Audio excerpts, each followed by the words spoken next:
So that was Tawqif al-Mu'allal that we covered last time. Today we will, I'm hoping, briefly cover another fourth concept, and then inshallah we'll go back to the main set of the decks in which we will explore together how that course is taught so that you can benefit from it. And inshallah you'll be getting all of these decks. If you haven't, I think earlier you said you did get the decks, so let's talk to Yusuf Hussain to make sure you get them. We'll have forwarded the decks. Okay, so one of the things that I think lay Muslims like us sometimes fail to understand is that scholars weigh the authority of the text. What does that mean? Right? The authority of the text. So if there is an ayah of the Quran, if there is a hadith of the Prophet ﷺ, how correct is it? That is a question scholars deal with, define, and then based on that definition and the answer, they determine the meaning of it. Okay? So when we talk about authority of the text, we're talking about two things. We're talking about the content, around the content of text and chain of recording. How did you receive the text? Right? We talked about that, the scholars talk about that, and they also talk about the meaning of the text. And the authority is around those two ideas. So you can recognize that all Muslim scholars and all Muslims learning from scholars clearly understand that all of the Quran, as it has been received, is authoritative. We don't question, we don't sit and say, well, yeah, I agree. Qul huwallahu ahad, Allahu samad, lam yalid wa lam yulad, wa lam yakul lahu kufuwan ahad. These 4 or 5 verses, we're sure of them. But when asking the insan al-Qur'an, we're not sure of it. You never have that kind of conversation, right? All of the Quran is completely authoritative. Okay? In terms of the chain of how we received it and our certainty that it was delivered by Jibreel alayhi salam to the Prophet Muhammad from him to the companions, from the companions to the following generations and to the nations. We are 100% sure.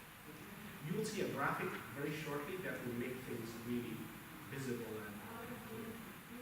But when we come to the meaning of the text, and this applies to the Quran and to the Sunnah, with the meaning of the text, some ayat, some verses, and some hadith are explicit, and they have only one meaning. And other verses and hadith might have multiple meanings. And that is a key understanding of the text that allows us to understand multiple things or nuances with a particular verse. Okay. One of the impressions that I have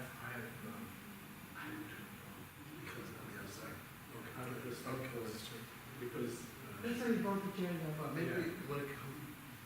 Okay. as you like, I just didn't use it. So maybe speak at this volume. Lower the volume. No, the volume that you're speaking at now. Oh, okay. Raise my volume. Raise your Yes, voice. back in the Yeah, because they can't hear you. Okay, good. You don't have to. Okay, very good. Yeah, I was just sensitive to. I know. think there is a. I appreciate that. I appreciate that. Okay. So this is important to recognize that sometimes a verse or a hadith can have more than one meaning. What is the meaning a layperson is familiar with? Well, it is whatever the scholar has taught us. If you're a student of knowledge of the sacred sciences, you will be systematically taught all of the meanings of a verse that has multiple meanings, or a hadith that has multiple meanings. Or you might be taught only one meaning. Of course, if the meaning is only one, then that is the only meaning. Right? When we go to the example that I've prepared for us to look at, you will appreciate the complexity of both the Quran and the Sunnah text, and the rich way in which our scholars have interpreted it. Okay? So again, I would like to hear back from you. There are 2 things that we always ask about a text. Are we sure about the fact that it was reported to us? The chain. How sure are we? The surer we are, the more confident we are. And then we ask a question about its meaning. So 2 different things. The chain of reporting and the meaning. And then we ask, how certain are we about the chain, and how certain are we about the meaning? So it's a 2x2 square. 4 answers about the Quran and about the Sunnah as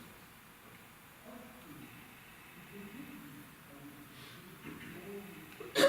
Let's take a look at this graphic, right? All Quran verses are categorically authoritative when it comes to the chain through which we received it. And our scholars call the chain of reporting the thubut, the evidence of certainty as to us receiving the text. Okay? So as to the evidence of support for us receiving the text, we are absolutely sure, categorically authoritative. We have no doubt, and the Arabic word is qat'i. Okay? So when you have a qat'i verse or a qat'i text, you're absolutely sure. You don't debate. Did the Prophet say? Did Allah say? We don't debate that. All of the Quran is qat'i.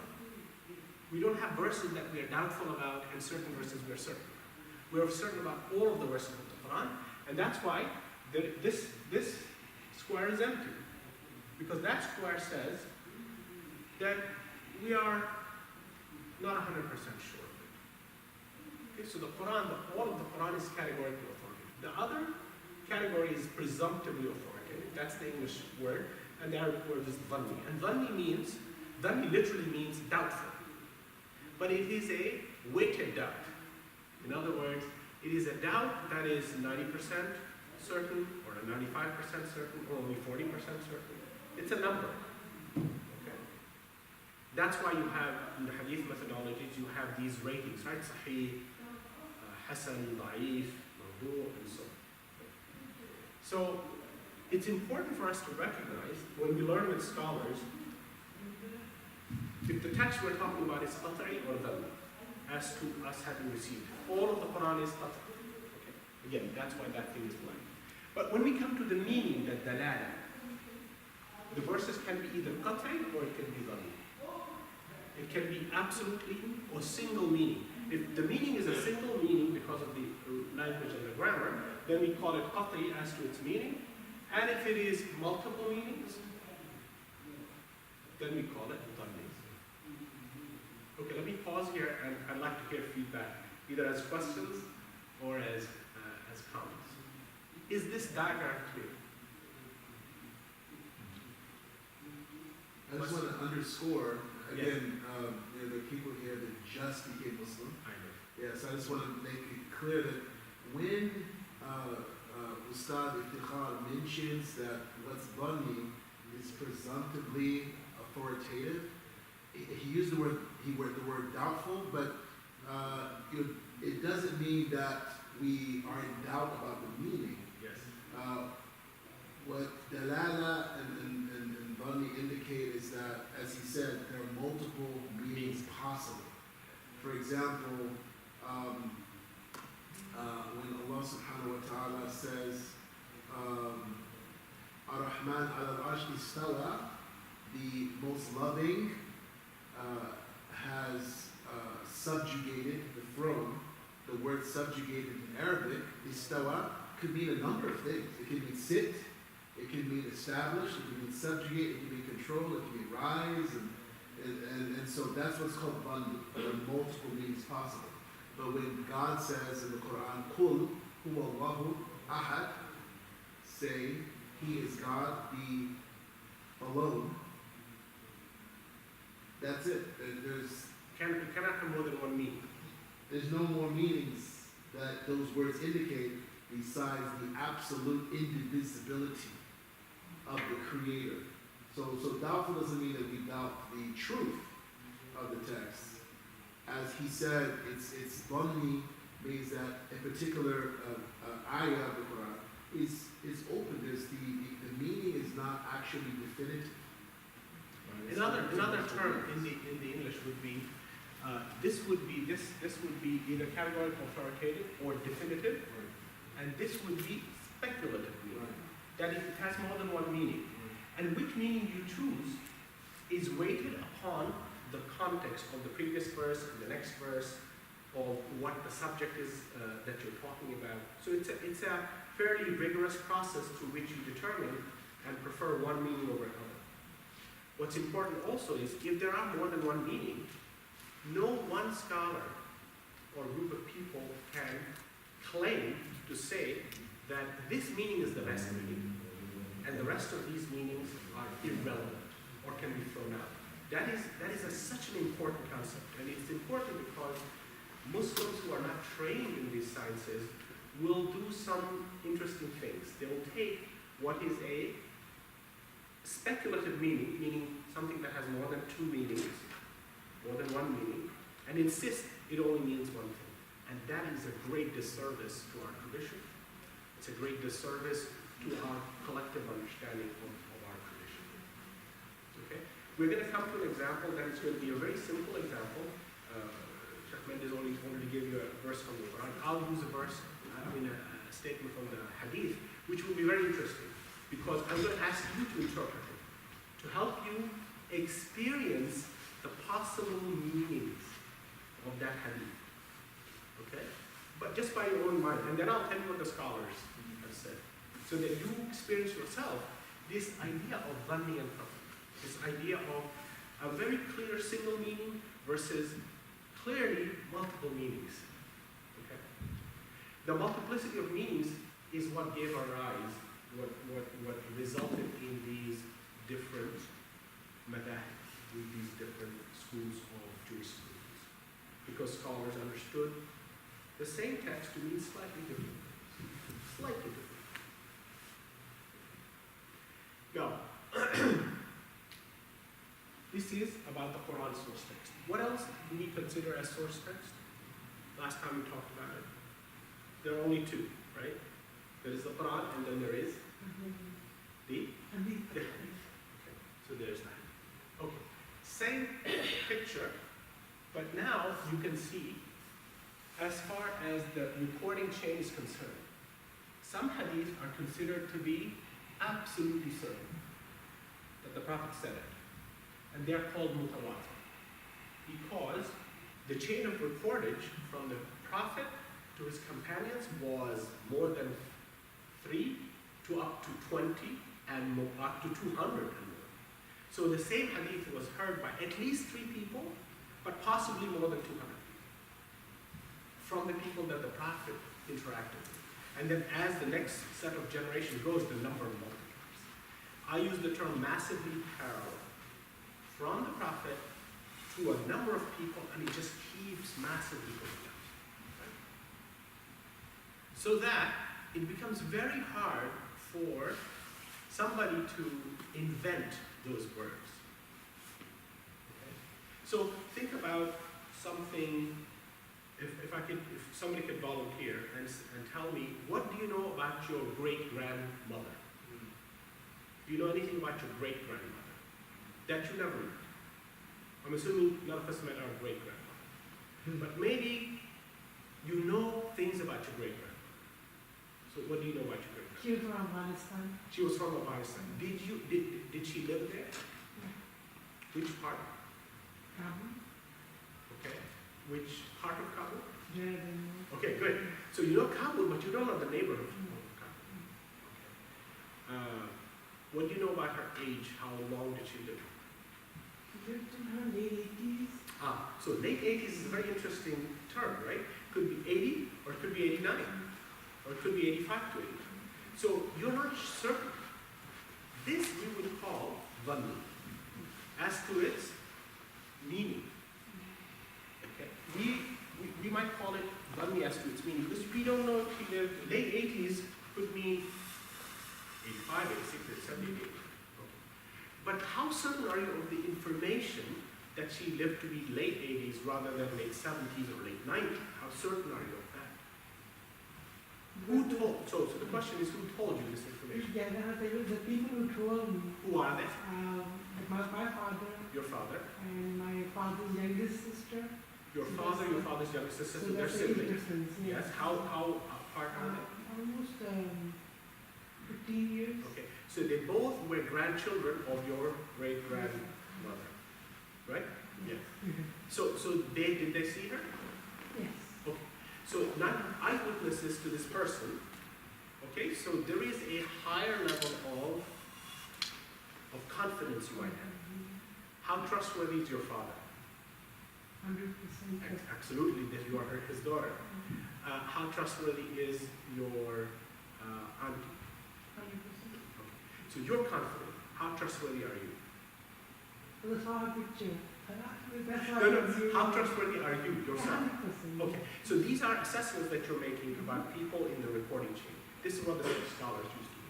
Our hadith scholars used to sit and take all the people from the Prophet to the person who documented and look at their trustworthiness.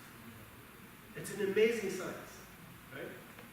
But how far they could go? I mean, they could go a particular level. but- Imam Bukhari, who is one of the collectors of the Bukhari collection, went 6 to 7 generations before he hit the Prophet. And he would analyze each member of this chain of transmission and rate and qualify each person in that chain. That is the massive amount of amazing work that our scholars do. And based on that, they would then give you a confidence level about how confident are they that the Prophet said. Okay. So back to here. If the hadith that we received was received by at least more than 3 people and up to 200 or more people at the first generation, and then massively those large numbers till it came to Imam Bukhari, this is considered, we are as certain about that hadith as we are certain about the Quran. For the Quran, we don't debate. And for the hadith that meets this criteria, we don't debate. We don't debate as to its authenticity. We're 100% certain. All we talk about is the meaning. Okay. Now, Sheikh Mendes told us last time that hadith that meets this criteria of 100% certainty is between 100 to 300. Some scholars limit it to between 90 and 110. Okay, so it's in that range. All other hadith are, when it comes to the reporting of the chain, are in this category. So we have a level of certainty, and it's not at 100%. It might be at 90%. It might be at 80%. It might be at 70%. It might be that we have 100% certainty that it's false, so the certainty is 0%. Those are called false hadith. I mentioned one of the false hadith last time to you. I'll repeat it again. The hadith was, in the eggplant is a cure for everything. The Prophet did not say, we're 100% sure that the Prophet did not say. That's why we categorize it in the category of mawdu or false hadith. Okay, so now going back to that picture, you see that box was empty, right? Because the Quran, we're 100% sure of the verses themselves that they were given, and then depending on the verse, either it is a one meaning or multiple meanings. In the hadith, if we're 100% sure of the hadith, it's called mutawatir, it's in here. If you're less than 100%, it's because we have only a single chain of reportage, or from the Prophet down to the next generation is 2 or less people who reported it. Okay? And then there is only one chain or 2 chains coming down to the collector, and that's in this category. So there's a percentage. It's 90%, it's 95%, but it's not 100%. Now what does that mean? So I'll pause here and I'd like you to react to that question. What does that mean? Can we use it? Should we throw it away? Are there any constraints in using it? What do you think? Put yourself in the shoes of those scholars who have to collect this. What kind of questions would you ask? To be certain that the Prophet said this. You're living 5 or 6 or 7 generations after the Prophet ﷺ passed away. Do you want to determine this? What would you do? How good is the chain? How good is the chain? The chain is as good as each link in the chain. That's why they invented this science called ilm al-rijal, the sciences of men, meaning the science of determining the veracity, the truthfulness, the probity, the honesty of each person in that chain, going back from Imam Bukhari's time, back to the chain of the narrators, to the Prophet. And that includes women. That includes women. Even though they called it the And science women, of yeah. men, Yes. there were also many women Yes. in the chain, and one of the most prolific narrators of hadith is of course the wife of the Prophet Muhammad sallallahu alaihi wasallam, Aisha. So just so that we Just so that we are aware. And we say, our scholars say, a third of our religion comes from who? Aisha. Because she observed, she was in intimate company with the Prophet ﷺ, as opposed to even a lot of his very close male companions who were not all the time with him in certain cases. Right? Aisha and other wives of the Prophet ﷺ were intimate with him in a way that no one else was, because they were his wives. Right? So there's a lot of information we learn from the wives of the Prophet ﷺ that none of the men would convey to us. And this question, this is an unfortunate thing, if we have this, either the modern impression about women not being important in the tradition. This is just such a false kind of a discourse. Okay, women were great scholars in the Muslim tradition. Okay. Perhaps today we have somewhat of a distorted number, but I mentioned Muhammad Akram al-Nadwi, Sheikh Muhammad Akram al-Nadwi, who collected this amazing, created a 40-volume encyclopedia of all of these scholars who were women scholars that lived and that taught this. Okay, so questions about this sort of square when it applies to the Quran. It looks like this. We don't debate about the authenticity of the text itself. That's why it's only this block. But when it comes to the meaning, it could be a single meaning or multiple meanings. And by multiple, I mean at least two meanings or more. Okay? But if it's a single meaning, then it's in this category. Okay? And then when we talk about hadith, we know that if it is a 100% certain chain, it's called mutawatir, it's in this category, this column. But if it is less than 100%, it's in this column. And then the meaning, if it's a single meaning, then it's a single meaning. If it's multiple meaning, then it's multiple. And then we need to determine, is it a single meaning, is it a multiple meaning, and what is it? Okay? So now let's go and take a look at hadith. I picked a simple hadith so that we could sort of look at it together. Okay. This is the hadith in English. I don't want to deal with the Arabic text because we don't have the facility with the language as a group. So just look at the English, and it's a reasonable translation. Whoever brings dead land to life shall own it. Prophet ﷺ said this. And I'll tell you what we know about the chain. It belongs, as far as the chain is concerned, it belongs here. Why? Because it's a single chain of narrators. It's not this massively parallel chain. It's a single chain of narrators, so it belongs here. Now the question is, does it belong as to its meaning? Does it belong here because it's one meaning, or does it belong here because it's multiple meanings? That's the question we're going to determine. That's the question we're going to do. So inshallah, you have your hadith hats. Please put it on, or hadith hijabs. And now we're going to do this. Please tell me what that means. What did the Prophet ﷺ mean? Your scholars looking at this hadith. What do you think the Prophet ﷺ meant? Anyone can go. Whoever brings dead land to life shall own it.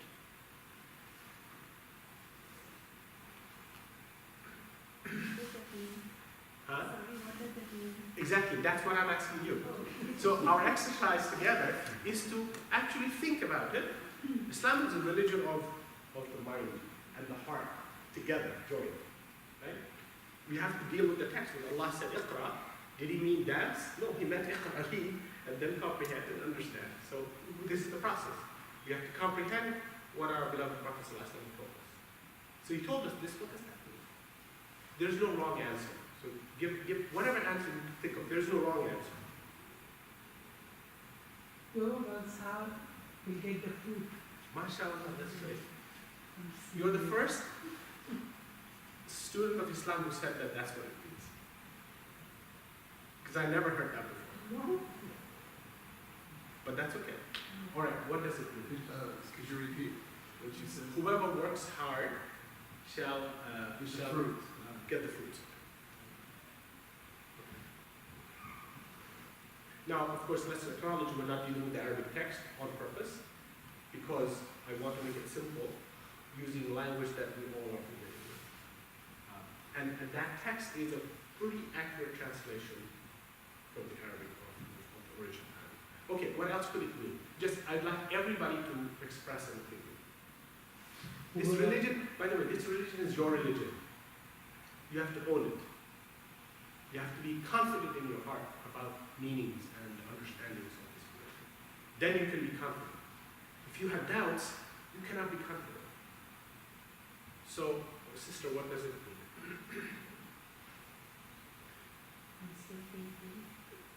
And I want to underscore what Ustad Iqbal is saying. This religion is your religion, you have to own it. He's not saying that because you were born into a Muslim family. He's saying that because you're a human being. And this is Deen al-Fitrah. It is the way, is the natural way of being. So it is your religion because you're human. If anyone tries to force a meaning that you feel uncomfortable with, down your throat, your natural fitrah, which is a source of guidance for you, will reject it. You have to learn to listen to it. So, what? Whoever reclaims the land, he owns it. Whoever reclaims the land owns it. Reclaims what kind of land? Dead land. Dead land. Dead land could mean unused land. Unused land, yes. Okay, another way of wording dead land is unused land. Land that is not in use. So another way of reading the same hadith in the English would be, whoever brings unused land to life shall own it. What do you mean to life? What does that mean? He plants things. Plants. That could be one meaning, right? If he plants things, so let us look at some example right outside. Okay, there's that nice little hill. Who owns that little hill? Who does that belong to? Does it belong to the Mosque. Okay, all right. It has some trees. What kind of trees are those? Are they fruit trees? Evergreen. Evergreen trees. Inshallah, once the spring comes, I'm coming here.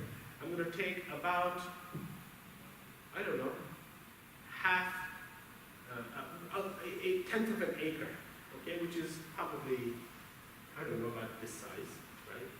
This square. I'm going to plant things in it. It's yours. Uh-huh. It's yours, then, right? I'm going to plant cabbage, mint, nice other nice herbs. No flowers? Flowers, I can't eat flowers, so I'm going to just plant things that I want to eat for spring. And as soon as it grows, I'm going to come to Sheikh Mendes and you as a community and I'm going to say, the Prophet ﷺ told me this, whoever has brought dead land, unused land to life, planted things in it, owns it. So, alhamdulillah, out of how many acres do you have here? 7. I own 1/10 of 1 acre. But isn't it also the interpretation of dead, because is it dead or is it unused, right? It may not be dead land. May not be dead land, maybe. So What that's does that mean, like dead? exactly, that is exactly what we're saying. So what, sister, do you think it means? I think it means unused. Exactly like this brother said. Yeah. Yes, so it's important to hear what each of us is saying. And this is one of the things that we don't do as brothers and sisters. We don't hear what anybody else is. We have what we think it means, and then we hear what everybody else is saying through that filter, and then we have lots of sometimes unnecessary discussion. But if we heard what, okay. So whoever brings unused land, dead land, to life, and that to life very likely means you grow things on it. How else could you bring life to dead land or unused land? Cultivation. What kind? I mean, land, when we cultivate, we grow fruits. What else could we do to land to make it life? Irrigation. Irrigation. We could use land that has, if there's a river running through your property, that's a very valuable source of God's gift to us. Okay, we could use that water. Okay, then now the land is in use. Yes. Your effort and hard work will bring the dead land to life. Yes. Whatever you put your effort Absolutely. in for the And you deeds. said, yes. Is she your wife? Yes. Yes. So you are saying something very similar to what she said. Whoever works hard gains its fruits. Okay. So how long have you been married? 17 years. MashaAllah, may you have long lives. I mean, of ibadah. So this is the thing. How do we interact with that text? And all of you budding hadith scholars have come up with some meanings, right? So now we have sort of increased the scope of bringing life to not just growing fruits and vegetables, flowers if you want. How about the houses? People are living in the houses and Of course, you have land, and you say, what if some homeless people from Trenton came here and said, we don't have homes, we'll bring tin sheds and we'll just construct. We'll be in complete violation of all Princeton Junction's townships, rules and regulations, absolutely, immediately, right? But according to this, they might end up owning that little hill with little small huts. No. You're shaking your head. No, I understand. Okay, you're understanding it. Okay, so now we are struggling with what did the Prophet ﷺ mean? How do we resolve what the Prophet ﷺ mean? What are some of the things instinctively that you can think of? How do we resolve the use of it? Is it just growing the plants? Is it building houses on it? Is it both? Is it just digging a well or using, because that's another use of land. You just dig a well, and this used to be a big thing that generous people who had lots of land, they would just dedicate a portion, create a well, and make it waqf. So travelers could just use the water. This was considered a great sadaqah jariyah, right? Because it's Allah's resource, and you just put a little bit of effort, as the two of you said, a little bit of effort, and brings fruits. The fruits are water and then sadaqah jariyah. Okay, so we have already sort of, just by our conversation, demonstrated that this potentially has multiple meanings, right? Okay, so I'm going to now share with you what 3 of our scholars said about what this hadith means. Okay? Now, that is their view. After we finish that, I will then want to ask you which one you subscribe to. It's going to be a little bit uncomfortable, maybe, or it's going to be very natural. It's up to you, okay? But I'd like you to pick one of those or come up with your own. Yes. I think that a land where there is no deen, and you go and preach there. That is right. MashaAllah. That is a very speculative meaning to this text, at least in Arabic. What did he say? If you go to a land where there is no deen and you preach there, you bring life to that land. It's an amazing interpretation. However, it is not one of the possible meanings of this in the Arabic. It's a very, very hard, it's a very difficult justification to make using the original Arabic. The original Arabic leans more towards cultivation, building things on the land, okay? But it has to be unused. That is pretty clear. Okay, now before again we go to what the scholars say. How about unused? What does unused mean? What could unused mean? I told you unused means, I'm just looking at it and saying it's not in use, so I'm saying it's unused. But unused in the text means, what does it mean exactly? What does it mean? What could it mean? Hasn't been touched for a long time. How about the question of ownership? Who owns it? Who owns it? Now, who owns that land? The mosque. Who is the mosque? What is the mosque? 501c3. The 501c3. Is that a human being? No, What is that? it's a legal entity. What is a legal entity? Because it doesn't say whichever legal entity brings that land to life shall own it. It says whoever. So it's clearly a human being. So MCGP, is that a human being? So what is it? Because MCGP owns that land. So is there any human being that owns that land? The community. Not a single human being, a whole bunch of human beings. Who are these bunch of human beings? What ties them to be identified as owners of that land? Really? No, it's not Islam. It's the obvious answer, but it's not Islam. Let's think about that. Who are the people that own that land? No, it's Sheikh Mendes. Sheikh Mendes owns that land. If I said that, would you agree with it? It doesn't seem that. Okay, really, simple answer. That is on the paper in Princeton Junction and in Trenton, the capital of New Jersey. There are papers that say MCGP owns that land. I'm telling you that means Sheikh Mendes owns that land. Is that a correct understanding of those papers? No. So tell me I want names. Who owns that land? I don't want MCGP. That's not a human being. I can't go say Salam Alaikum. The community of MCGP owns The community of MCGP. Yes. Who constitutes the community of MCGP? You would. Legally, it would be the board of Yes, sir. trustees. Legally, it would be the Board of Trustees. Okay? And the Board of Trustees is how many people? 9. 9. How many women in there? How many women? Yes. 0. How many men in there? 9. MashaAllah. May Allah reward them, protect them. I mean, To protect this. Okay, but they are legally responsible. But do they own it? Or do they execute the ownership of the members of MCGP on their behalf? Right?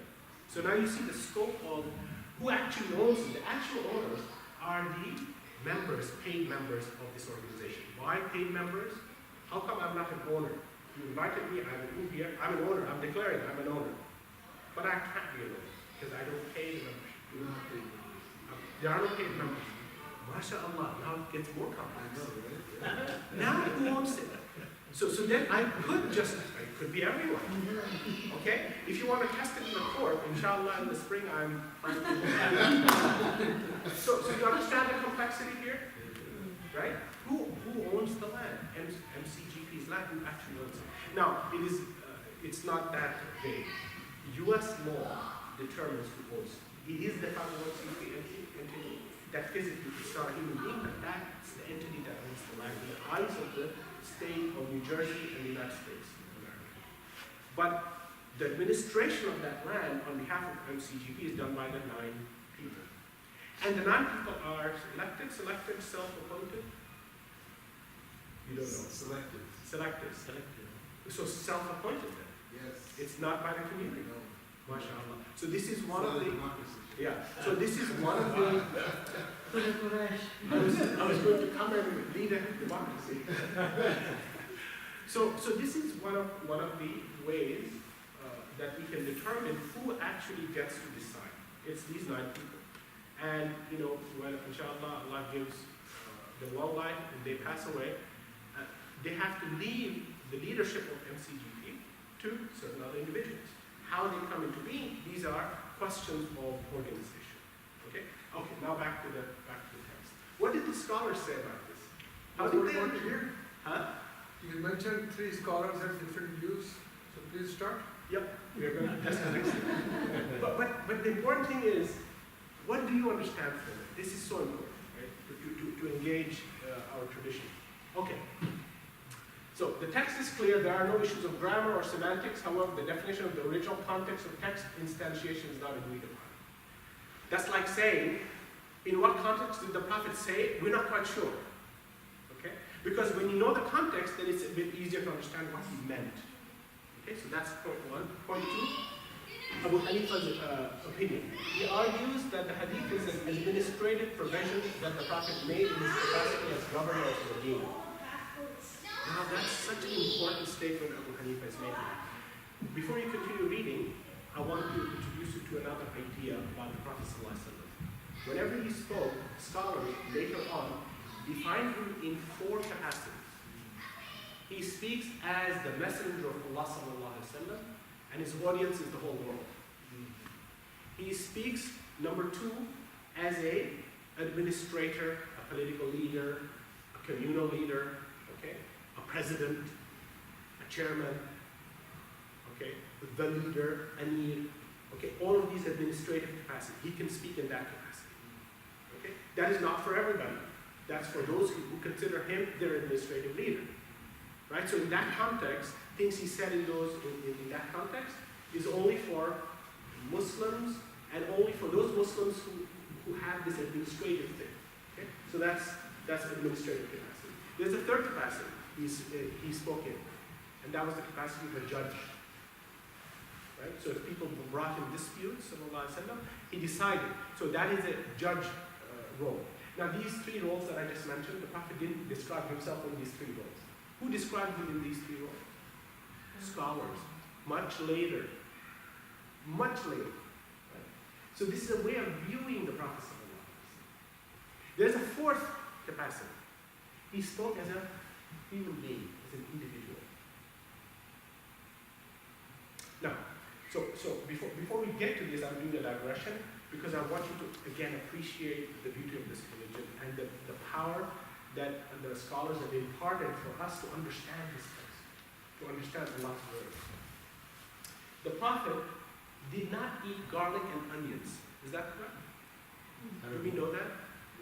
Yes. We know that it has become what we call mashhur. It has become, although it's an ahad, several people noticed him doing this, but it was narrated in a single chain. Okay, but it's very well known. Okay. So he didn't like garlic, he didn't take garlic and he didn't take onion. What was the reason? You know, he said it. What was the reason?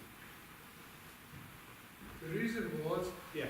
that he told his Sahabas that you can have it, but I don't take it because the Malaika visits him. Sallallahu Alaihi Wasallam. Yes, and he converses with them. Right. So was this, yes, this So is, again, we have people that don't know any Arabic, yes. so please translate everything. And if you don't know a word, please ask. Okay, so which word? Malaika. Malaika, I'm What sorry. are malaika? Malaika is angels. And what is the fitra? That's another question. Yeah, fitra is your innate nature, your instinctive nature, the good part of your instinctive nature. All right, so we know that the Prophet ﷺ said, I don't take it because I interact or speak with angels. What does that mean? You've got two angels that are recording. They're supposed to be one on your right, one on your left. Okay, I eat garlic and I go, will that angel on the right just fall because of my garlicky breath? No, it's not going to happen. So what did the Prophet mean when he said, I interact with angels and therefore I don't eat garlic and onions? It was his love of the angels, especially Jibreel alayhi salam, and his adab, his etiquette, that he didn't want to appear with a smell that he himself felt was disturbing to his senses. And so he extended that as a matter of courtesy, especially to Jibreel and to others. Right? And that is why he didn't tell us not to eat, sallallahu alaihi wasallam, garlic and onions. And garlic and onions are specifically mentioned in the Quran as beautiful foods of the earth that we all consume. Right? Who loves garlic? Who brushes their teeth very well after eating garlic? Okay, because we don't want to harm each other, right? So this statement, you see the four things I said: as a messenger of God, as a political administrative leader, as a judge, and as an individual. This hadith is taken to be said as the Prophet's individual preference, and that is not instructive for us to actually do it. We are not required to abandon garlic and onions. However, what is your name? Or what is your name? Jalila. Brother Jalil loves the Prophet ﷺ, as do all of us, and he decides tomorrow to abandon garlic and onions for the love of the Prophet. What does Sheikh Mendes think about this decision of Brother Jalil? Your Honor. What do you think about this decision? For the love of the Prophet, he decides to abandon garlic and onions, even though garlic and onions are perfectly halal for us. But because you love the Prophet and you want to mimic the Prophet, you want to express, you want to do everything that the Prophet used to do. Okay? And the Prophet made it clear, you can have garlic and onions, but you will decide to let it go. Is that a good thing? It's a good thing. It's a good thing. As long as again, he does that, his capacity doesn't limit.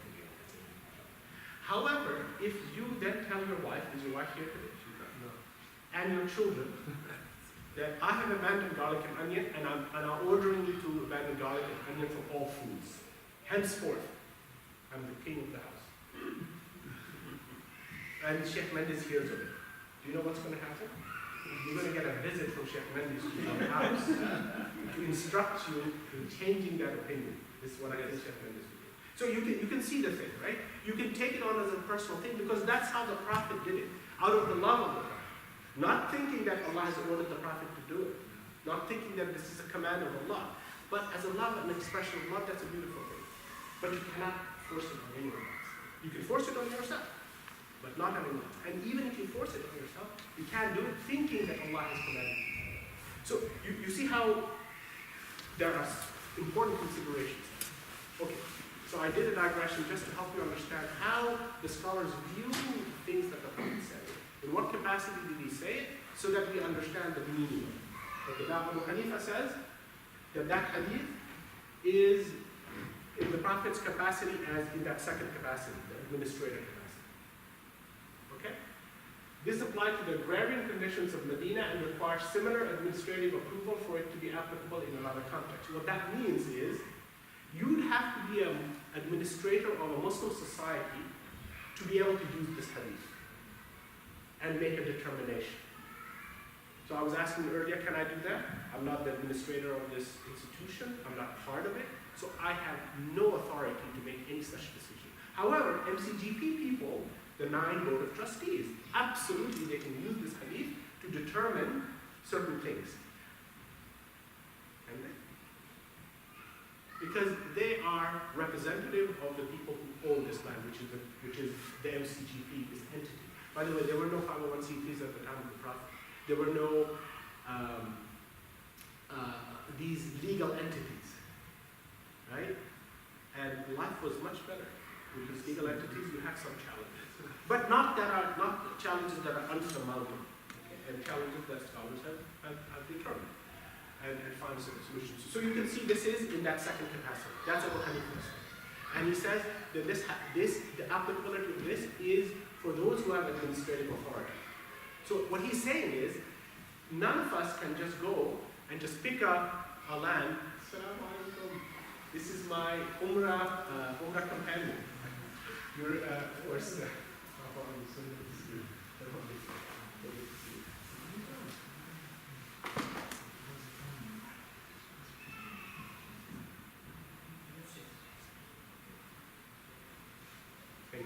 okay, so but in Abu Hanifa's mind and his understanding, this cannot be used by any Muslim, willy-nilly. It needs to be used by a Muslim who has administrative authority. Okay? Who has administrative authority. He's given the authority either by election, selection, democracy, self-appointment, whatever the case might be, those are different questions. Okay, how he got the administrative power. But you have to have administrative power to do it. Okay. Now, Imam Malik, okay, and Sheikh Mendes is a Malik. Yes? Okay, Imam Malik says, similarly required permission from an administrative authority. Okay, thank you. So Imam Malik said, we need permission from an administrative authority, but did not require administrative authority for lands lying outside of the city green belts. Oh, that's interesting.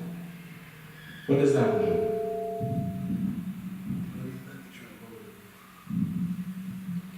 So what do you think that means?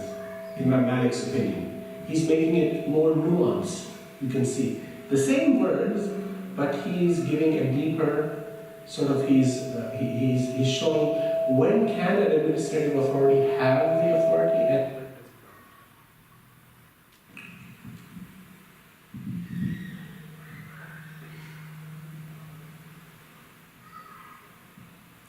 so what do you think? What do you think of Imam Malik's understanding? What do you understand by that?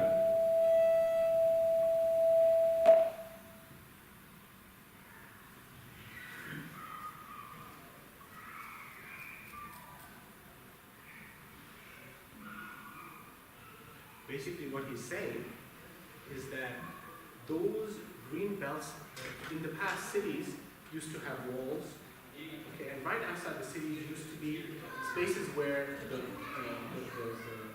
crops would grow. Not inside the city, but right outside, and these are called the green belts. Okay. This is where the administrators of the city, or maybe the businessmen and women of the city, would grow crops and use it for the city's use. Okay? So Imam Malik is saying, you need an administrative authority to use those green belts that are right next to the city. But if you go far out enough, okay, where there is no ownership of those lands, then you don't need permission from the administrative authority. Yeah, that's good. Tremendous. I think this is good. Okay? So that's Imam Malik's position. We have to check with Sheikh Mendes if he agrees with Imam Malik or not. Okay? Maybe he will have a difference of opinion. We'll come to you. Assalamu alaikum. How are you? So good to see you, mashallah. Okay, so that's Imam Malik's opinion. We're going to put Sheikh Mendes on the spot for him to explain his position, but not just yet. Okay, now let's look at Imam Shafi'i. What did Imam Shafi'i say? Imam Shafi'i said that this hadith is said in the Prophet's capacity as a lawgiver, that first one, as a messenger of God. And so no administrative permission is required. What he's saying is that anybody could do this. Any Muslim could just go, take a dead piece of land, unused piece of land, plant vegetables on it, and now he owns it. A radically different understanding from Imam Abu Hanifa and Imam Malik, right? Imam Abu Hanifa and Imam Malik are very close in understanding this. Imam Malik has a couple of additional conditions, okay? Imam Hanifa says only administrators can decide. Imam Malik says only administrators can decide if these are close to the city, but if they're far from the city, then he actually agrees with Imam Shafi'i. So you see, Imam Malik's position is sort of half like Abu Hanifa's and half like Shafi'i. Imam Shafi'i's position is anybody can go take it. All right. Now, applying this hadith to the modern world in which you live. You live in the state of New Jersey, in the township of Princeton Junction, not in New Brunswick because the rules are different there. Okay? And you live in the United States. In the United States, who owns the land, generally, that is unowned? Who owns the land? Government's own the land. Governments own the land, right? Does the government own that little hill? No. MCGP, this legal entity, owns it, right? And is recognized by the state of New Jersey and then by the federal government. As long as you pay property. The minute you stop paying property taxes, who owns the land? The government owns the land. So the government today, unlike at the time of the Prophet, is massive and it is pervasive. You cannot escape the government. There's no place on earth you can go that escapes any given government in the world today. No, there is some places. Where? Is there any place that you can escape the authority of a government? Any place in the world today?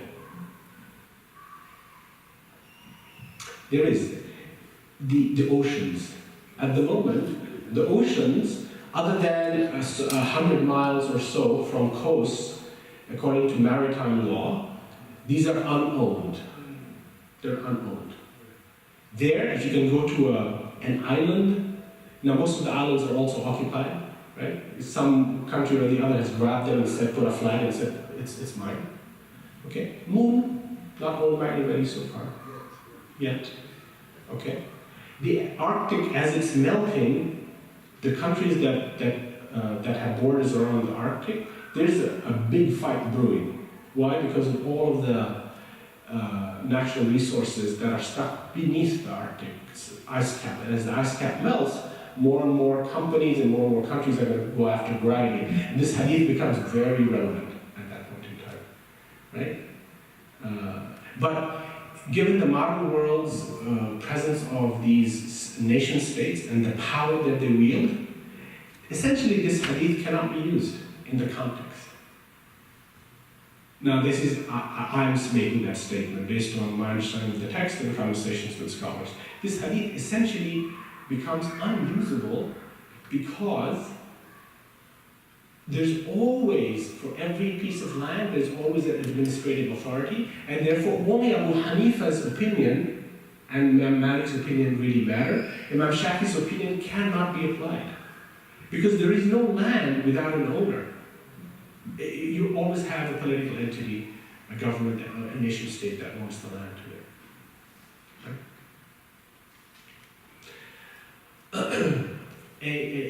I'm going to make a side remark about nation states' power with this Muslim ban and this idea that a nation state can simply say, oh, I don't like you, so you no longer are the citizen of the United States.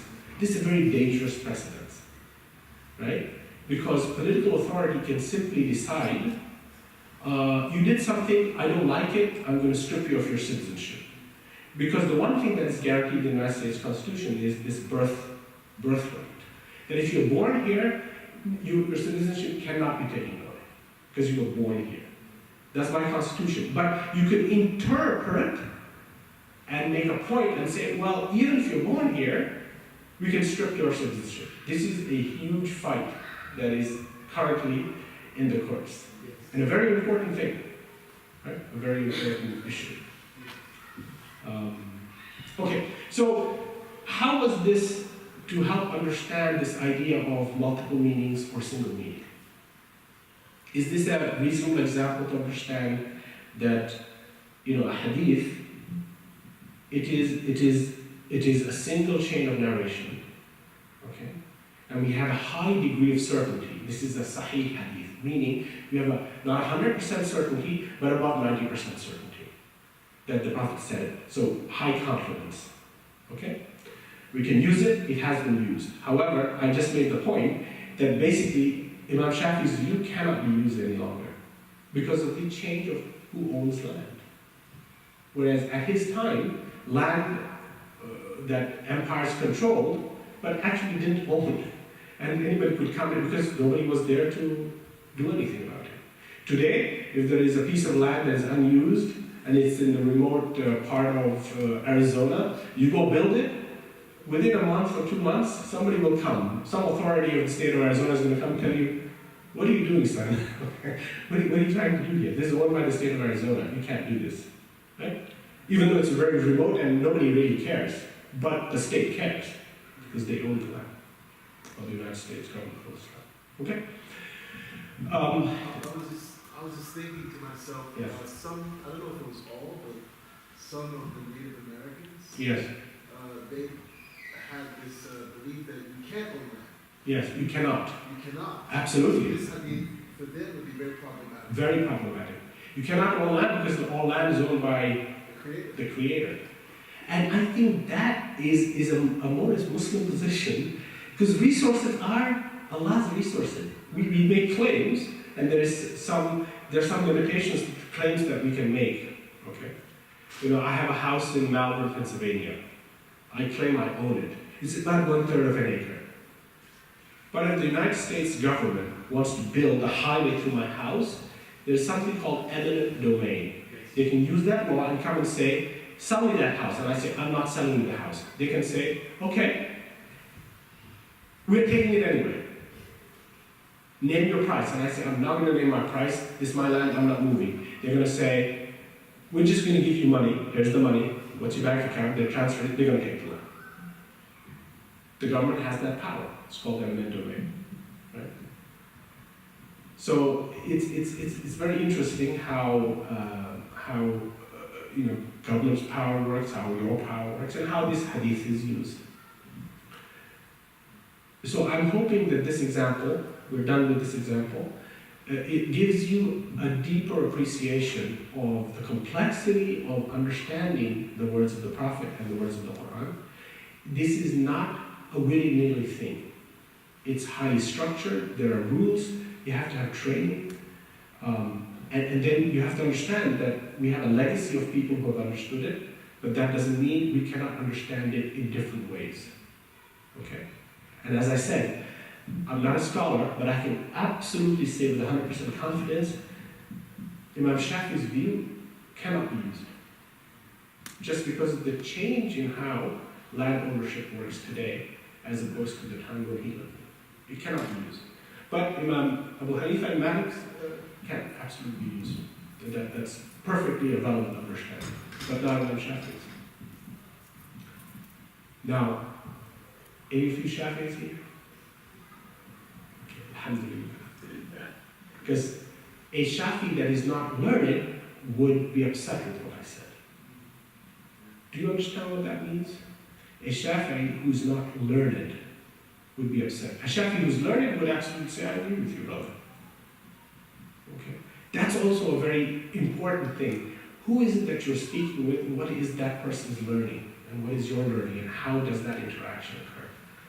The more we understand the constraints that bind us together in understanding Allah's words and the Prophet's statements, the more effective we will be as a community, and it strengthens this brotherhood and the sisterhood. Otherwise, Imam Jalil, you're wrong. Sheikh Mendes, you're wrong. I'm right. It just becomes so arbitrary.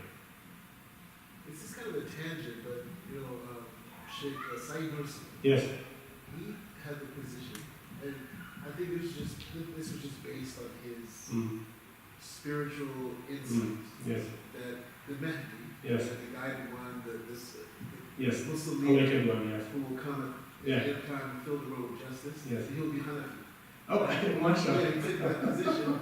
The same Nursi was Hanafi. Right, and so I'm just wondering if that's true, if it's true, and if it does come to happen, Yeah. does that have anything to do with the practicality of dealing with the modern world? You know, Yeah. because I'm looking at Yeah, these yeah, positions, Yeah.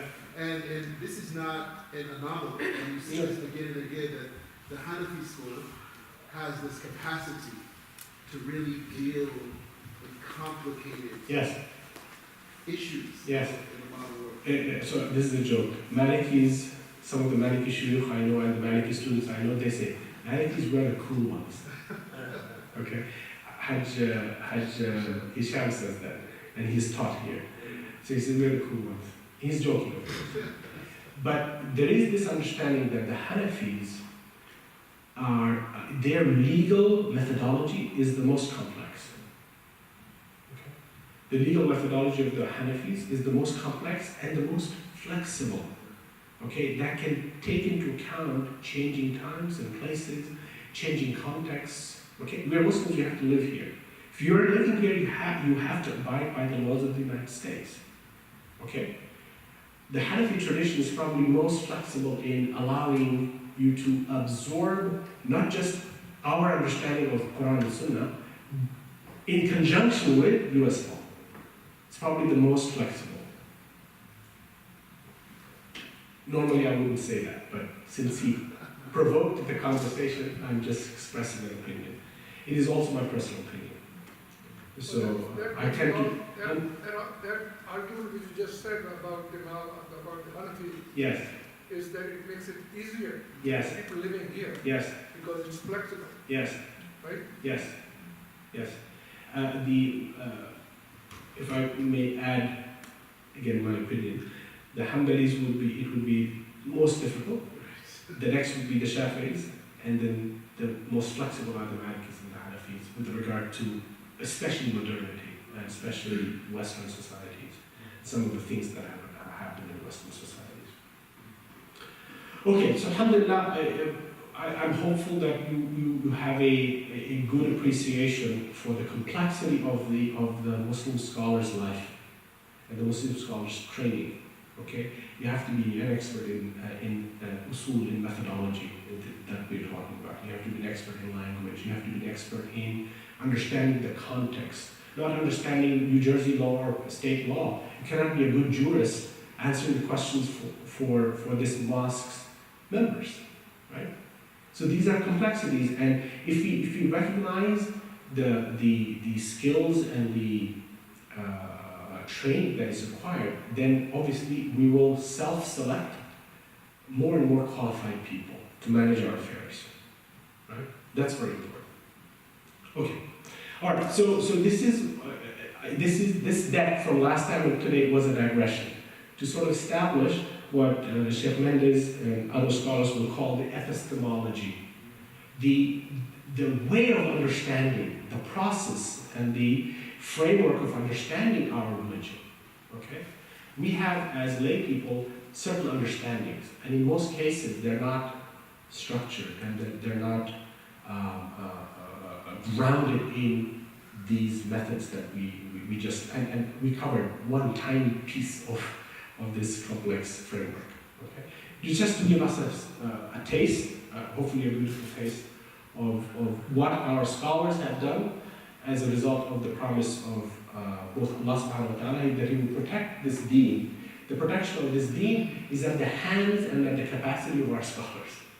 And of course, what the Prophet also said, that the scholars are the inheritors of the prophets, that they are best suited, if they're trained properly, to give us the best and most useful understanding of the text for our times. Okay, so now I'm going to abandon, there's a bunch of other things in this deck that I normally do, but this is not part of the course. I just wanted to give context, because as I said earlier in my first class, this course is primarily designed for non-Muslims. But since we are all Muslims or new Muslims here, I want to show you how to use this information to actually explain Islam to those who need to know. And that includes obviously new Muslims as well as sometimes old Muslims too. Sometimes we don't know this stuff, and I think that's helpful. So I'll go back to the original deck that we were dealing with, theology and jurisprudence. And just one thing. yes. Have a hard stop at 7. Okay. Because of daylight savings. Yes, perfect. So That's great, because we just continue. What time is it now? 6:26. and just as if Ustad Iftikhar is beginning this new slide, this is why it's very important when you're watching the news, you see these pundits on talk shows and they start saying Islam is like this and Islam is like that. They're oversimplifying things. Just this one hadith shows you the complexity of Islam. Islam is not a simplistic religion. It is never black and white. It's never black and white. And so when you have people like Bill Maher and others throw this blanket across the whole Muslim world about how irrational or oppressive it is, it's just not true. It's just not true. The two other examples along these lines, one of them is the verse 434 that I covered. It's out of scope, I think. But inshallah, another class we could do that. Okay, so now we're back to the deck, and imagine that we are talking to our non-Muslim friends and neighbors, and we're trying to define Islam for them. Okay? We're going to go to, this is the only slide I'll do today. Okay, because it's a slide that is important for us to, sorry, this is the next slide. This slide for us, the outcome that I want is for you to be able to very confidently define what Islam is. To the one who's asking. All right. Define it for me, please. What is Islam? It's a way of life. Way of life, okay. Okay. What else? Believing in the oneness of God. Believing in the oneness of God.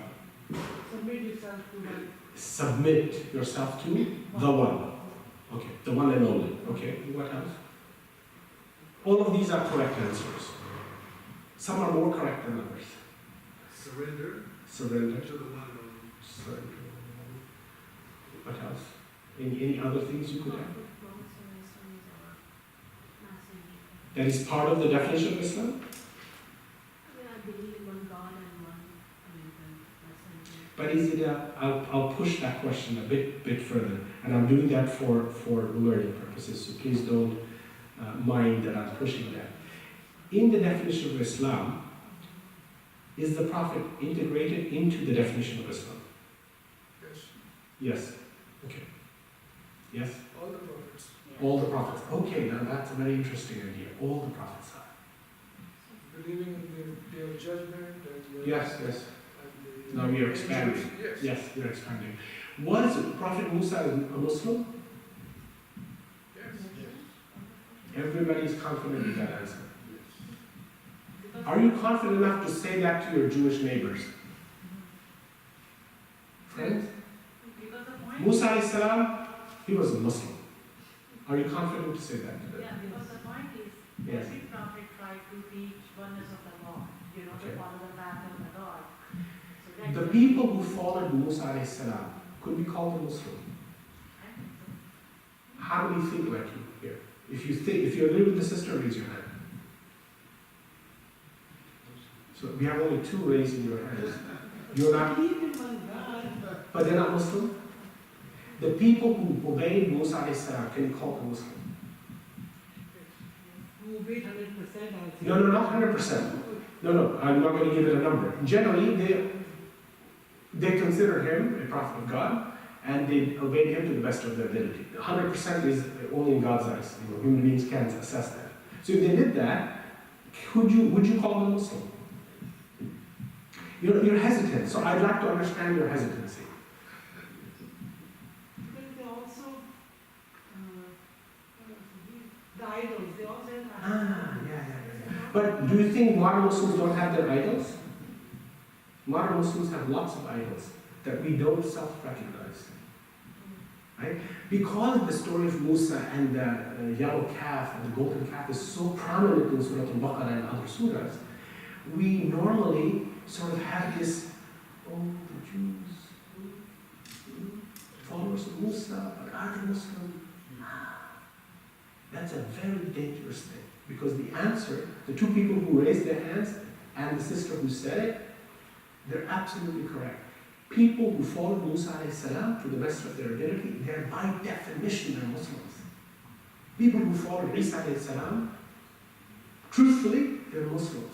People who followed every prophet, by definition, they're Muslims. And this is one of the most important things you can convey to our neighbors. And on this very important thing, we fail in a massive way.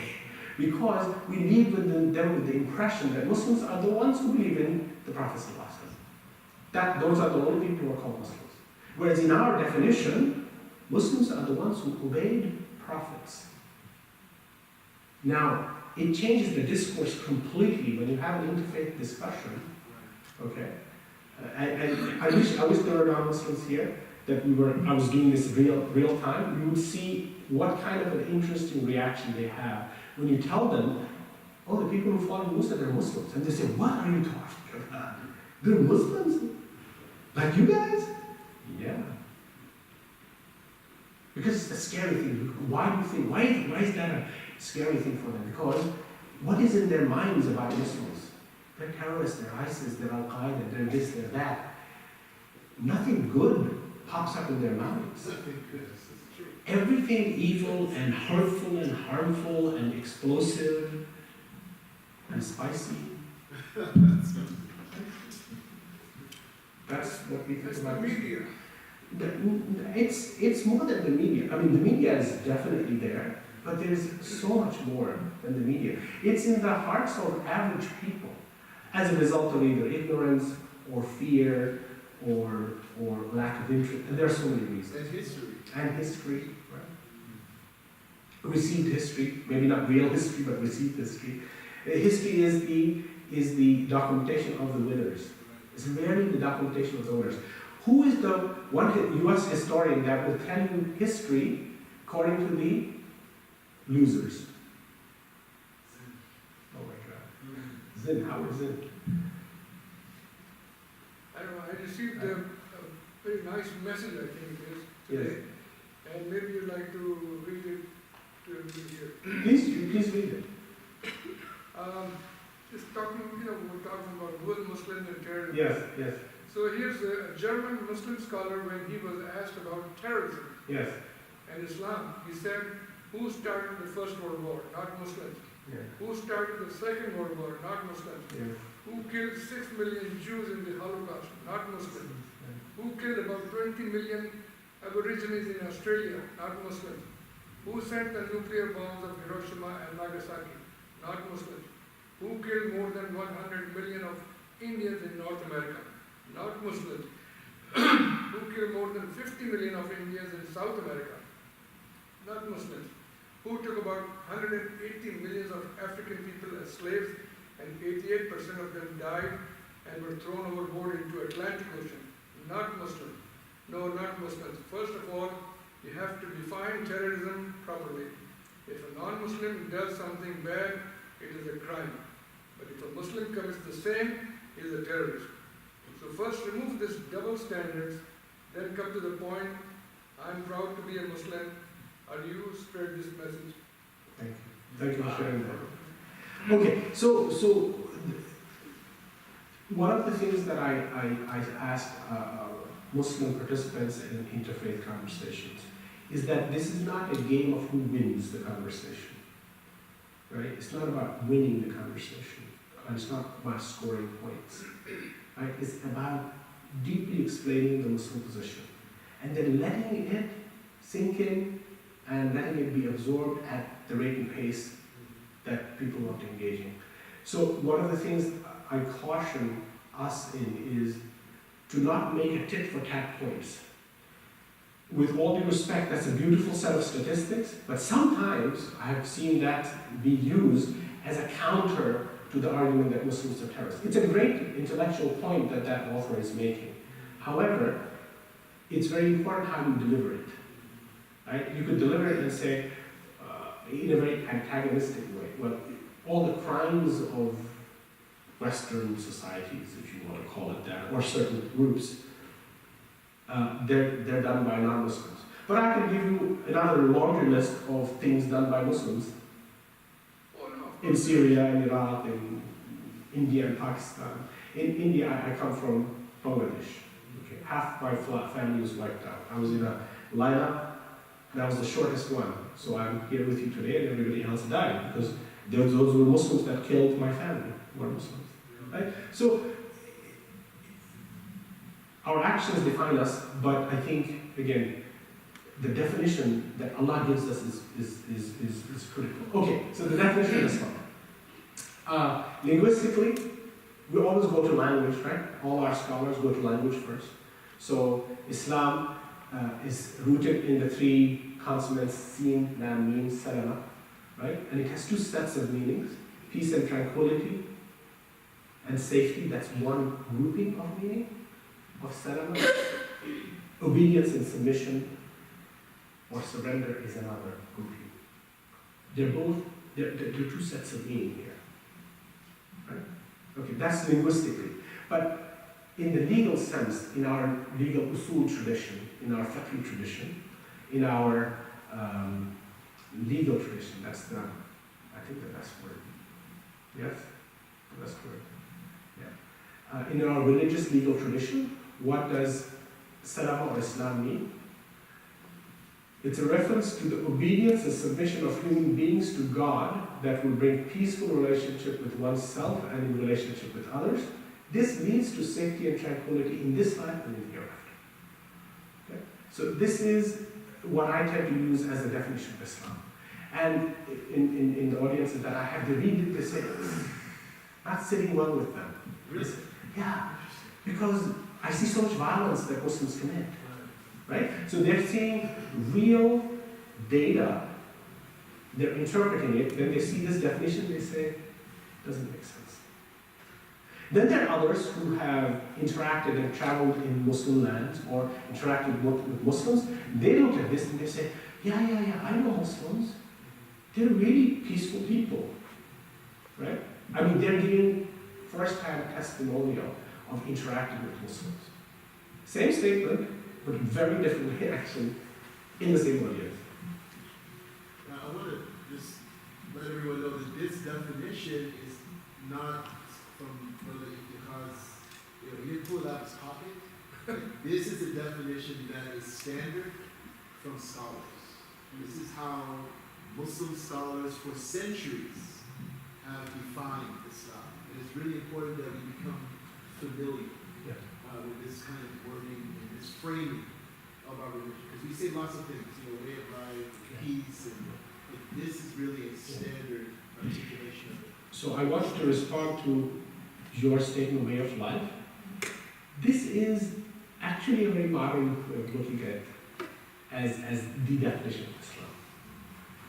Although it is okay, it's not inaccurate. Okay, it has something to do with this. But this is the most basic and at the core of it. It's the relationship with Allah.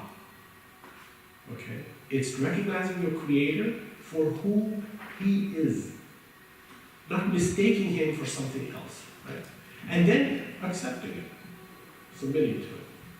Sometimes this word, we need to be cognizant of the English language. You're conveying messages and talking in the English language. It's not Chinese, it could be Spanish, right?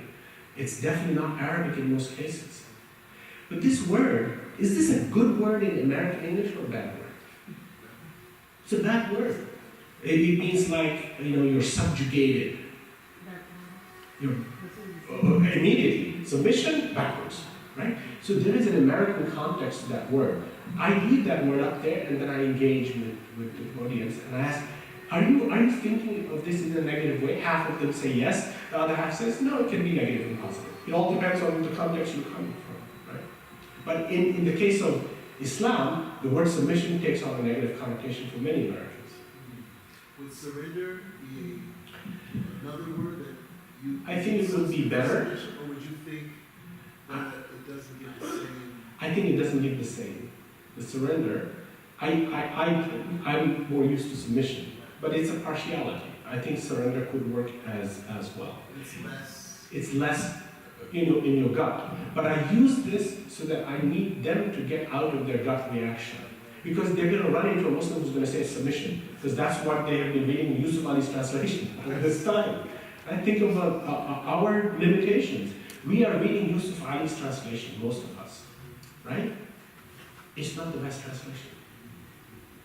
Of course, we shouldn't be reading the translation, but it's useless to say that to Muslims who don't know Arabic. We should be reading in Arabic, but I don't know Arabic, so they have to read in something, and they will read. But Yusuf Ali's translation is not the best translation, and it's certainly not the best translation for an American audience with an American English standard, a modern English standard. So these are very important things to recognize. Okay, so this is the definition of Islam. Now, let's break it down further. You all know the answers to these, okay? Let's quickly read them, if you would read them, and then we will just spend the rest of the minutes till 7 o'clock to really look at how you can use this. Okay, so the technique I do is I put this up. What is the Muslim understanding of Islam based on text? Now, look at that first phrase. Primordial, what does that mean? Huh? What does what mean? The word primordial. Primordial, I'll come to that. But look at that question at the top. What is the Muslim understanding of Islam? Tell me how you react to that phrasing. What is the Muslim understanding of Islam? Why not just say, what is the understanding of Islam? Why am I saying, what is the Muslim understanding of Islam? Muslim being people. Why am I saying that? You're acknowledging That there are other potential groups, there are other potential ways of ways understanding. of understanding what Islam is or is not. Or is not, exactly. So what I'm trying to do, and I'm asking you to sort of consider, if you ever were teaching this class or talking to your friends, it's important to help people understand that, and it's a way of engaging them. Don't tell them what Islam means as a black and white thing. This is what it means. If you don't take it, I'm going to cut your head off. Because that's how they think of Muslims. Muslims are rigid, they come and they tell them this is Islam, this is not Islam, if you say anything else, off with your head. So what do I do? Or what is a good technique? You tell them, this is how Muslim scholars and Muslim communities have understood Islam. If you don't agree with it, when you look at the source text, right, please tell us what you understand. I'm happy to talk to you about it. What have you achieved by doing that? You've achieved them engaging with the text and engaging with you, right? Rather than you telling them, let me tell you what Islam is, and if you think any other way, don't talk to me. There's no dialogue. You don't come across as preachy and dogmatic. Exactly. When I was being trained, I was trained by ING, Yes. Islamic Speakers Bureau. Yes, yes. I went through their training, and one Yes. of the things they taught us was when you do these kind of presentations in different audience, don't even say I believe. Yeah. Or, I think Islam, say Muslims believe. That kind of removes you. Yes. And, Very and- important. and it allows them to Engage with you. and not their emotions Yes. Yes. are directed towards the text. Yes. As opposed to Yes. you're just delivering a message. Exactly. You're functioning as an educator Yes. as opposed to a. That term is very important. When you explain things, explain it as an educator rather than as a believer. Right. Explain it as an educator rather than a believer. That doesn't mean you have ceased to be a believer, but it's important that you distinguish what Muslims say, and then you can acknowledge, oh, I believe that. Here's what Muslims say, here's what the Quran says, here's how Muslims understood it, and I'm one of them. That's okay. Right? And there is this debate between Mehdi Hassan and Richard Dawkins. Yeah? And Richard Dawkins is hammering into Mehdi Hassan and saying, are you crazy? Do you tell me that you believe in a horse with wings and that Muhammad rode on it? And Mehdi Hassan looks at him very confidently and says, absolutely. And he's floored by that, right? He says, absolutely, I believe in that. Okay, that's a personal testimonial. Okay, but when you're explaining things, okay, before a person can come to understand, accepting what you believe, they have to first understand what you believe. Then they have to accept what you believe. It's a further journey to accept for themselves what you believe, right? That's becoming a Muslim. That's further down the pike. So it's important to give them the space to consider what you're saying. Right?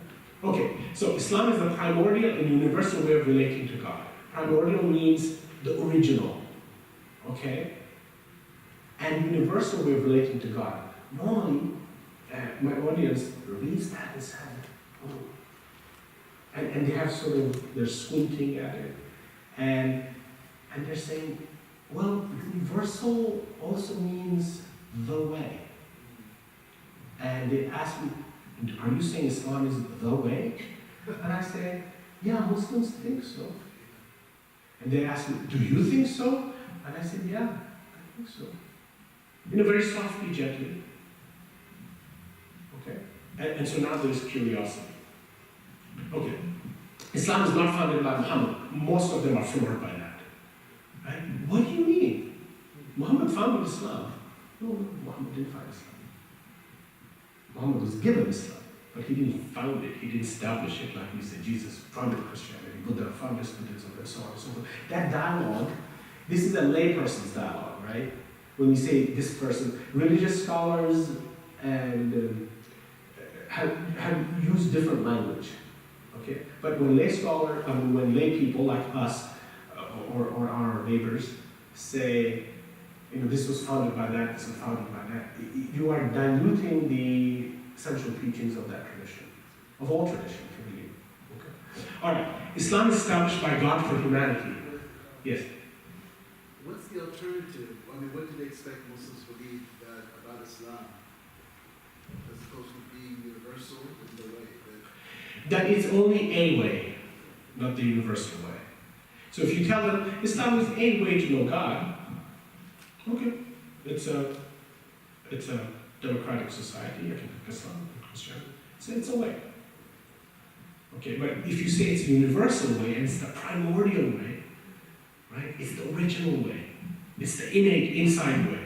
that becomes a little bit of a shock, right? And I want to engage in that. It's a gentle but shock, but it is a gentle shock treatment to get them to come out of their frames of reference to come into the Muslim scholarly frame of reference. So if you can help them do that, so there's always, when you're treading on new ground, it's going to be rocky because you don't know the path, you know you're going to misstep. That's okay, but you have to hold them, right? You have to hold their hands. Islam is established by God for humanity. I think you will all agree with that. But they feel, well, are you saying Christianity is not established by God for humanity? I say, let's continue. I don't respond to that on purpose, right? I want them to think and engage. Those who submit to God are called Muslims. Oh, this is a tough one for them, right? I'm saying anybody who submits to God are called Muslims, which is, you and I were having that conversation earlier, right? Those people who submitted to Musa, obeyed Musa, are the Muslims.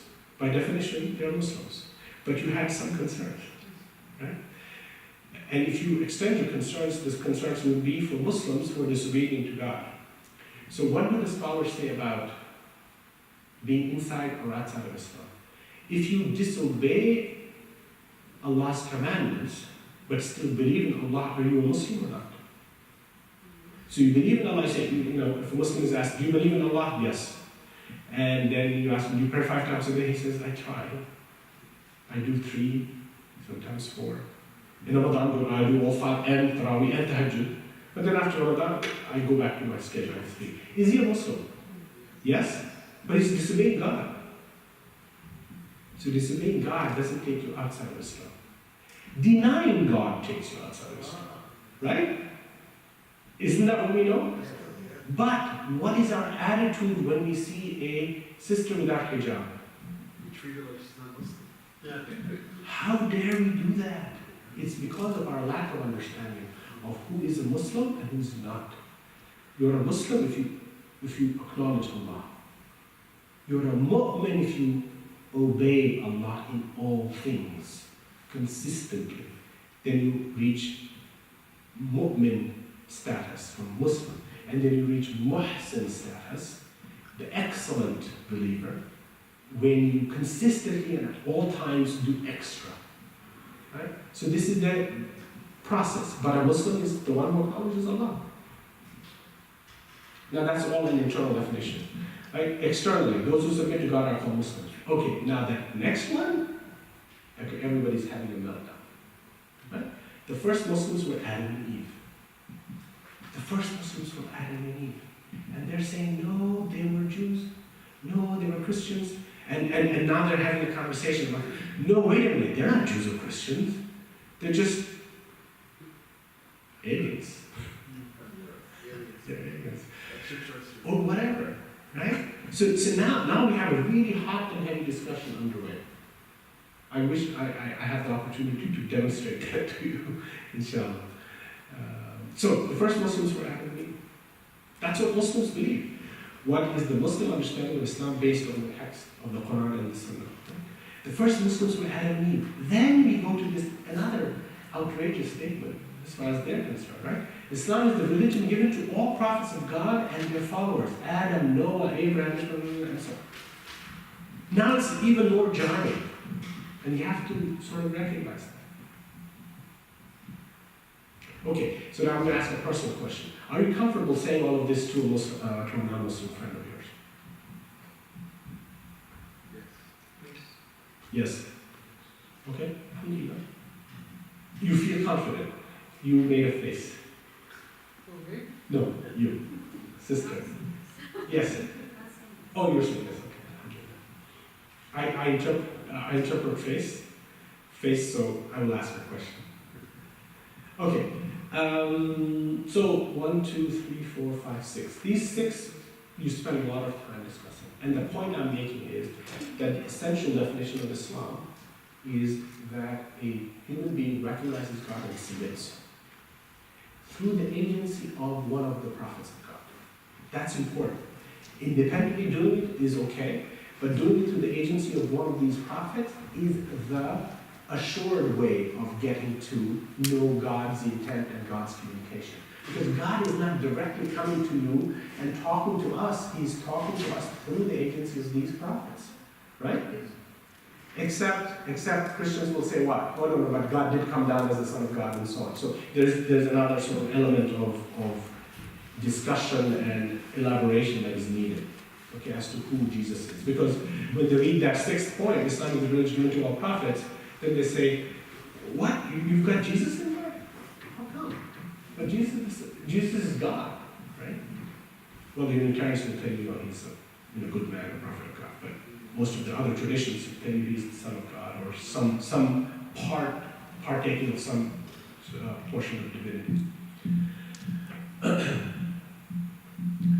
So then the smart people in the audience, or the ones who are sort of thinking of the implications, they say, wait a minute, you are not telling me everybody who follows Jesus is a Muslim? Now here's the difficult question, and inshallah we'll end soon. I think we'll have to pass the difficulty on to next week. We have 6 minutes left. Okay, so are we in agreement that the people who follow Jesus, Isa alayhi salam, when he was alive, they followed him to the best of their ability, that they're Muslims? Do we all agree? Do we agree that everybody who followed Jesus up until the time of the Prophet Muhammad sallallahu alaihi wasallam's prophethood, that they were Muslims? Yes. Up until the time of the Prophet. Okay. Somewhere, I believe somewhere. So the statement I made is those who followed Isa alayhi salam, Yes. those who followed Isa alayhi salam till the Prophet Muhammad sallallahu alaihi wasallam became a prophet, are they Muslims? Yes. They're yes. Okay, alhamdulillah. Because we disagreed, I would have to leave. Because then I wouldn't be able to teach in front of a sheikh. Okay, so we agree on that. Okay, now the more difficult question is, after the Prophet sallallahu alaihi wasallam came, Muhammad sallallahu alaihi wasallam came. But it is tough to convince the Christians saying this. No, I'm not yet convincing them. I'm sort of having an internal discussion right now. You agree with the statement I made? Yes, it is tough to convince them. Yes. But it takes an art of communication and explanation. Now, the more difficult question is, today, a Christian who claims to follow Isa alayhi salam. There's a distinction between claiming to follow Isa alayhi salam and actually following Isa alayhi salam. 2,000 years later, right? There is a difference. So the person who claims to follow Isa alayhi salam today, can Muslim scholars say that he's a Muslim? Do they say he's a Muslim? Or what do they say about him? What do you say first, before we go to our scholars?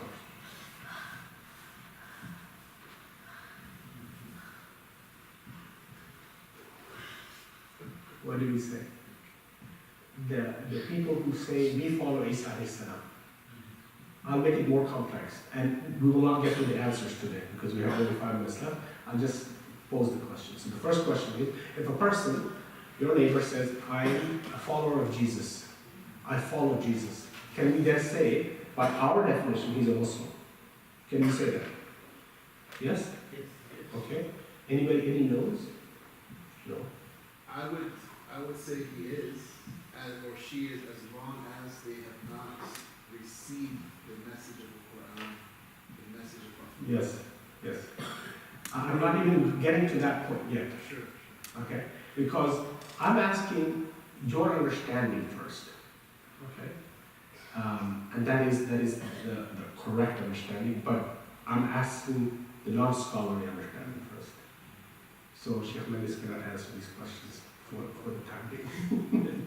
So if a Christian, self-avowed Christian, says, I follow Isa alayhi salam, he doesn't add that alayhi salam, he says, I follow Jesus. By our definition, is he a Muslim? No. Yes. How many yeses? I'm not going to be answering the question. And Sheikh Mendes is not allowed to answer the question. You're not even allowed to raise your finger because we might get confused about your answer. Stay still, Sheikh Mendes. So, I don't think he's Muslim because mm, in today's Christian world, Yes. the way they follow Yes. uh, and the way it's they not believe what about is him. with the Muslim tradition, Yeah. it's God has Yes. asked us to follow. So it is a very important part of the question to say exactly what does he or she Yes. believe about Jesus and what Jesus taught, right? So I think that's an important question. But in general, those who are the followers of the prophet, so we cannot get confused about this. The reason is, with Isa alayhi salam, with all of the prophets other than Muhammad sallallahu alaihi wasallam, the truth of the original teachings, which should match the Quran. Why should it match the Quran? Is that a good assumption? The truth of the original teachings of the prophets should match what Muhammad sallallahu alaihi wasallam taught and should match the essence of the Quran. Is this a reasonable statement to make? Do we believe this? So, for example, the Torah that was given to Musa alayhi salam and the Injil that was given to Isa alayhi salam, would it have anything in those two texts that would contravene the Quran? See, the text was from Allah subhanahu wa ta'ala, so how could it be different? Exactly, that's the point. That they are from Lawh al-Mahfuz anyway. That all of these revelations are from the preserved tablet, okay, which is owned and in some of the narrations under the throne of Allah subhanahu wa ta'ala, right? Okay, so none of those original source texts. But the question that arises is, are those original texts still in their original form? We have utter guarantee and confidence that the Quran is, but can we say that about the Torah? Us. What they say is different. But us, we can say with a high degree of confidence that the things that are claimed about the 5 books of the Bible that are called the Pentateuch, which is supposedly the Torah that was recently revealed to Musa alayhi salam, we can say with confidence that anything in there that contravenes the Quran cannot be from the original Torah, and anything that matches the Quran in meaning is very likely or potentially from the Torah. That's the best we can say. Okay, and this is an important point which we will continue developing further for our internal understanding. But at the same time, in interfaith conversations, this is a very delicate thing to be able to talk about. Okay, and this is not an interfaith discussion. This is really a discussion of Islam and Muslim understanding through our interfaith partners. So it's a more an educational thing. Okay, sometimes interfaith discussions are, let's all agree. To what? What do you want to agree to? Let's all agree that Jesus is the Son of God. We can't agree to that. We can agree that you believe that, but we can't agree with you on that point. We have to disagree. We can agree that we all should help the poor. Absolutely. We can absolutely, and we can cooperate in that. Some Muslims, for them, because Christians say he says the Son of God, now we cannot cooperate with them. Well, that's not an appropriate position to take. It's an incorrect position to take. We can absolutely cooperate with our Christian neighbors who believe he says the Son of God. And that is a statement of what? That statement that he is the Son of God is a statement of shirk by the Quran. We can still cooperate with them. Absolutely, we are required to cooperate with them on all that is good. Can we maintain these two positions? Absolutely, that's our scholarly position. But some Muslims have a hard time maintaining that. Oh, they're kafir, or they're mushriks. We cannot deal with them. أقول قولي هذا واستغفر الله لي ولكم إن شاء الله نستطيع جزاك الله خير.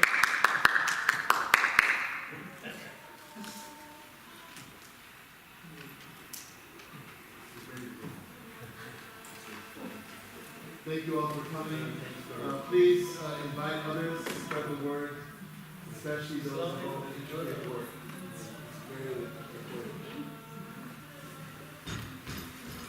The statement somebody read, that's you or? The person who left. Oh, what is it? Yeah, it's a down. Oh, that's a good statement. I will need a copy of that. Yeah.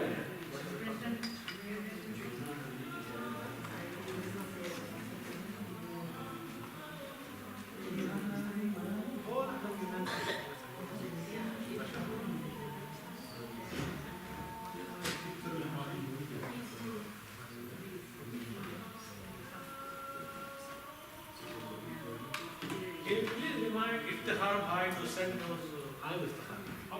Yusuf. Yeah, I will let you know that. Yeah, because he told us. You can set aside last week. All right, thank you. So, yeah, I think I'll send it to you. So, Okay. yeah, so text me if you want. Okay. Thank you for Thank coming. you. Thank you. Okay, please. So, yeah, so if you can't talk,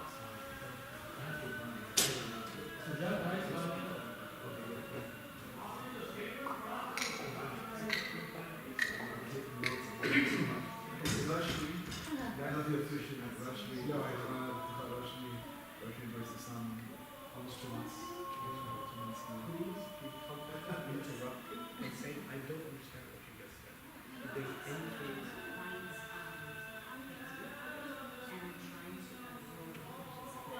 and I will continue to go slower, but just ask, if you don't understand, ask right away.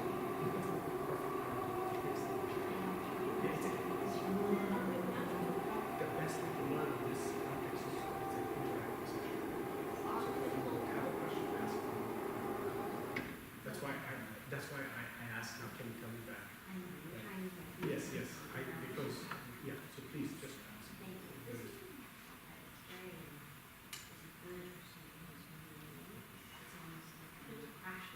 Yes, yes.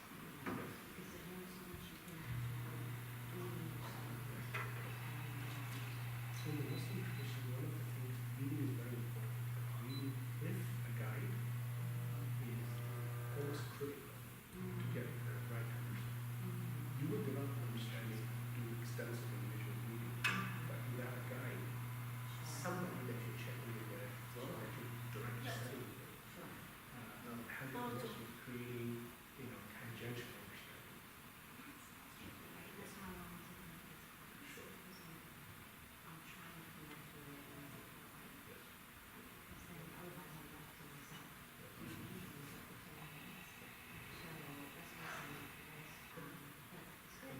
Good, good. Again, please ask, and I'll make sure that Yusuf sends you my email with the specific additional questions you want to ask about the material. My email is I27220 I'll make sure Yusuf sends that. Okay, and it's continuing from This is the third class, so there's some. 7. Okay, all right. Yeah, it's the third class. This is the third. So I seven. think I mentioned. Yes. Iftihar? Yes. Was there a key here? He, Yeah. the gentleman with the curve. Okay. Yes. I don't think he left it here. No. Alhamdulillah. Thank you. Thank you very much. Thanks for asking me hard questions and, making us uncomfortable. Should I turn the thing off? Yeah. Oh, yeah, that's right. Press the button.